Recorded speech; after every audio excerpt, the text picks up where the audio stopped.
All right, it is official first fuel up day for the Ford Tremor. Getting there. Yeah, these pumps are slow. Oh, not too bad, but we have a 36-gallon tank. It takes a while. All right, just filled her up for the first time. Like here, we're at close to 600 miles. We love that. Now, if I can get this fuel mileage up to 18, we're at 16.8. Heck. All right, as I drive down the road, which that's what I've done most of my life, is live behind the wheel of a steering wheel. You tend to talk to yourself. You ever notice that? If you ever kind of stop and think about it, when you drive down the road and you're by yourself, you kind of talk to yourself. And so for me, I get a lot of quiet time to myself to think, which, you know, if you're a parent, if you're an employee, or if you're a business owner, you know, if you're somebody that has things going on in life, you kind of get this conversation, being that you're always have people in front of you, or people calling you, or whatever it may be, and you're you know, you don't have time to yourself per se. And I'm not saying it's, you know, 24/7, but it can be a good portion of your day. And usually by the end of the day, for most of us that work daytime jobs, not speaking about people who work at nighttime, which that's challenging, but you know, by the time evening comes, you're kind of on the page. You just want to disappear, if not, you know, just kind of chill out. You just kind of get out of the routine. So something I've learned over the years is, you know, you're on your own a lot when you're driving a car and working for yourself.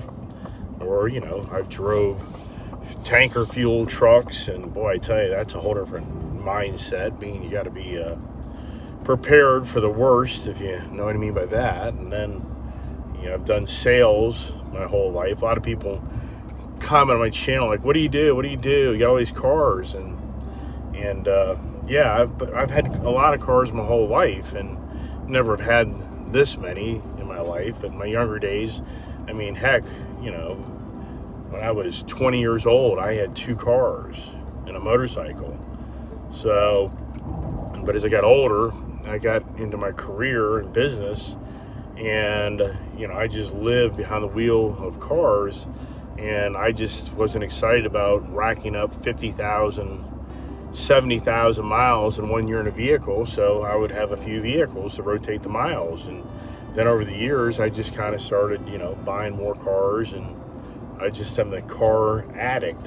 You know, that's my challenge in life, is I'd like to own lots of cars.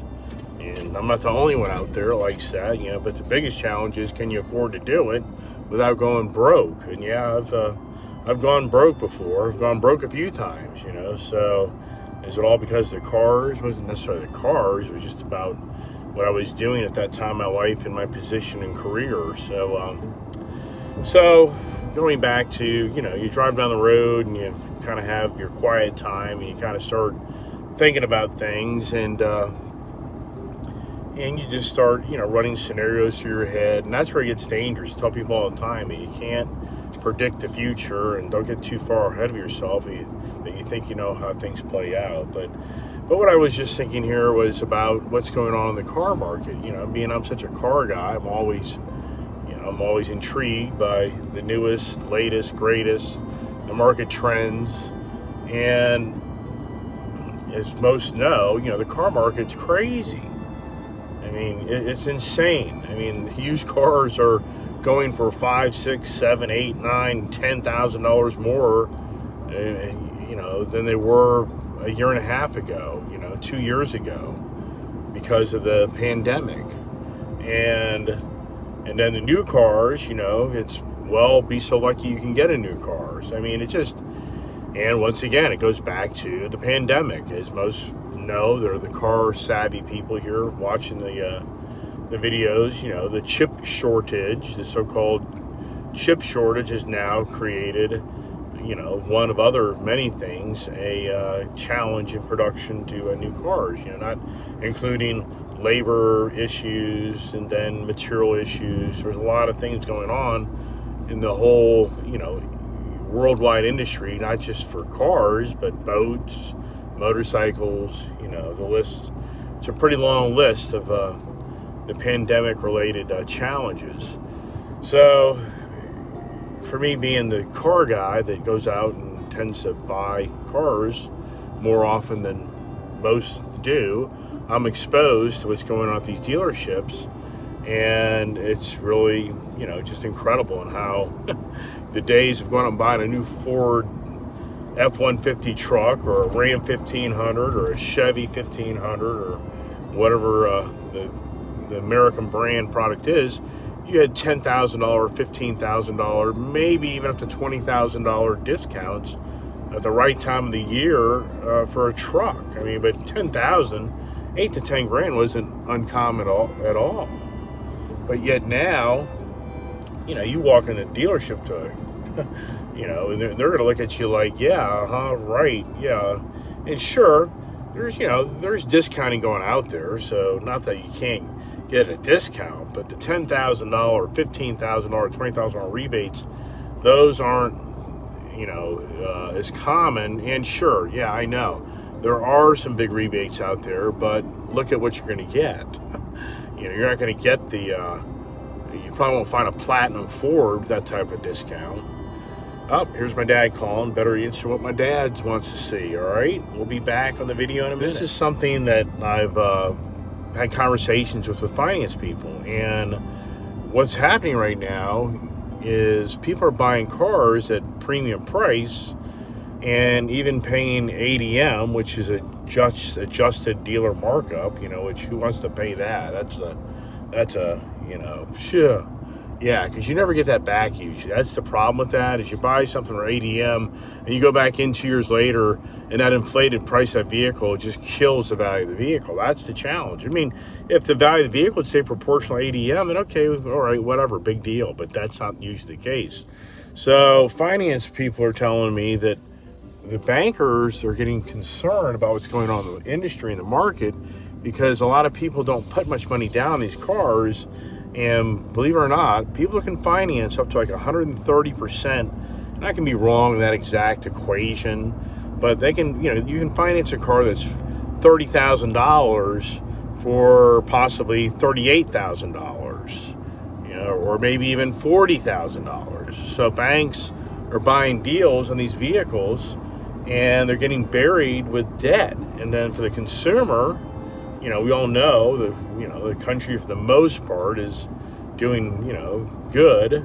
And, you know, for the consumers, that if anything ever kind of gets a little bit of a bump in the economy and people start struggling, you know, these car guys, these finance companies are usually the first to start feeling the pain of people can't afford what they overpurchase, because first of all, the person that just financed 130% of the vehicle, they're already in a bind because they didn't have enough money to put down to buy the car. But, you know, but yeah, the bank wants the deal, the car dealer wants the deal, blah, blah, blah. And so, but at the same time, what I'm hearing from finance people is a lot of banks are starting to pull back. They're getting very nervous that if this economy ever goes the other direction, there's going to be a lot of sour notes.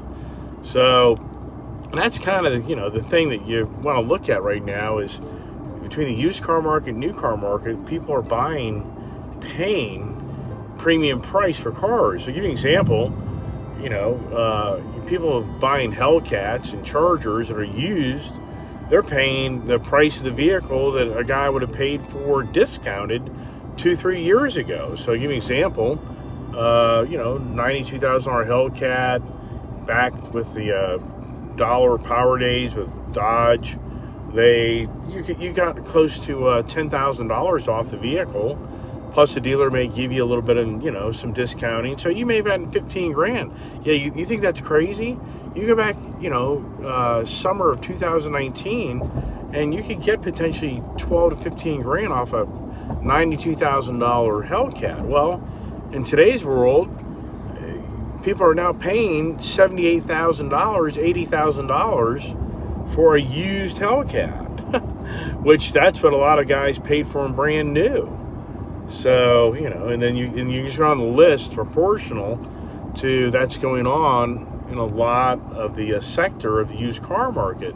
So once again, if the economy takes a bump, I don't know. I mean, is this country gonna have a downturn? I mean, if you've been around long enough like I have, the market just has trends where it goes crazy and it's way up, and then at some point it turns and goes the other way. I mean, it's just the way it works. And if anybody here that's been around for 50 years, they understand that. They're like, yeah, there's just no way that markets sustain forever, incredible profits, and the list goes on. So you have to say to yourself, a year or 2 years down the road, is the market going to turn, and there's going to be a lot of vehicles in the market, and then the pricing starts to change, because for anybody out there that shops new cars today, it's very, very expensive.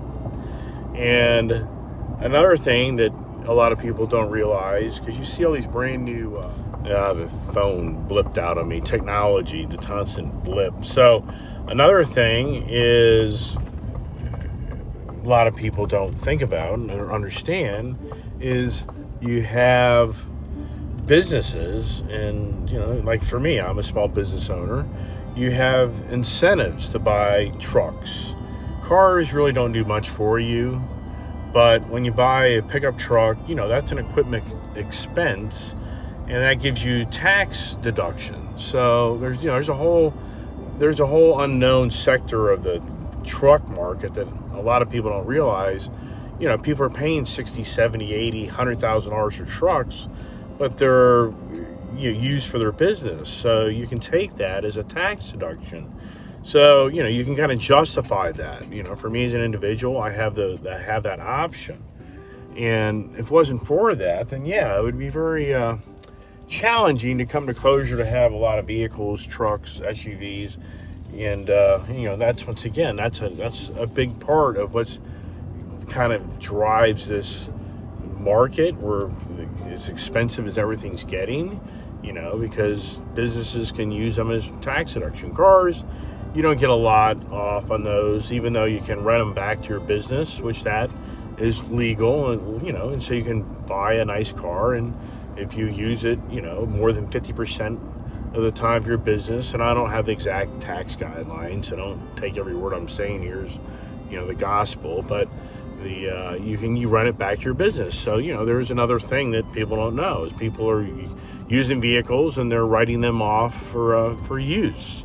But at the same time, for the average person that doesn't qualify for all this, the amount of money the manufacturers are getting for these cars, it's getting crazy. I mean, it truly is crazy. Even for me buying this Tremor, this is a $72,000 truck. And what's the value of this truck? What's the value of the truck 2 years from now? Now, with the current market, I'm very confident the value of the truck's really great. But you go 3-4 years from now and the economy turns, is this truck worth half?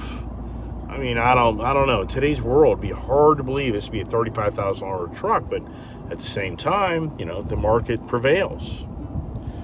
So, very interesting times ahead for many people buying these cars and trucks. And if you're into it for long term, who cares? But if you're only going to buy a car and keep it for a year or two, then yeah, you're kind of rolling the dice. So there's my Monday morning car talk. How about that idea, huh? You like that? Post your comments, hey, subscribe, and get in the conversation.